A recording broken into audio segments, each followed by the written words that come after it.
எலியா சொல்றாரு, ரொம்ப கஷ்டமான காரியம்தான், ஆனா ஏன்னா பரலோகத்துக்கு தேவன் தூக்கிட்டு போகும்போது நீ என் கூடையே இருந்தா நான் உனக்கு தருவேன் அப்படின்னு சொல்றாரு. அப்போ அவரு என்ன செய்யறாரு, எலிசா கூடயே போயிட்டே இருக்காரு. தண்ணி குடிக்க கூட என்ன செய்யல, தனியா போகல. எங்க தேவன் அதுக்குள்ள தூக்கிட்டு போயிட்டான்னா நம்மளுக்கு வரம் கிடைக்காதோ என்னமோன்னு சொல்லிட்டு.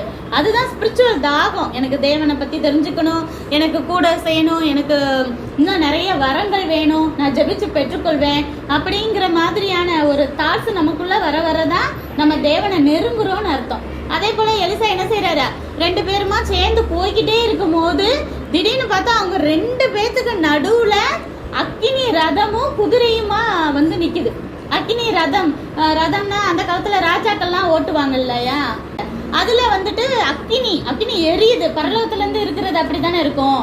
அதுல குதிரையும் இருக்கு முன்னாடி. அப்ப அந்த ரதத்துல இப்ப யாரு ஏறிக்கிறாங்க, எலியா ஏறணும்னு என்ன, அது சுழல் காத்து மாதிரி பெரிய காத்து வருது. அந்த காத்துல அப்படியே அந்த ரதம் என்ன செய்யுது, பறந்து அப்படியே மேல பரலோகத்துக்கு அவர் அப்படியே பறந்து போறாரு.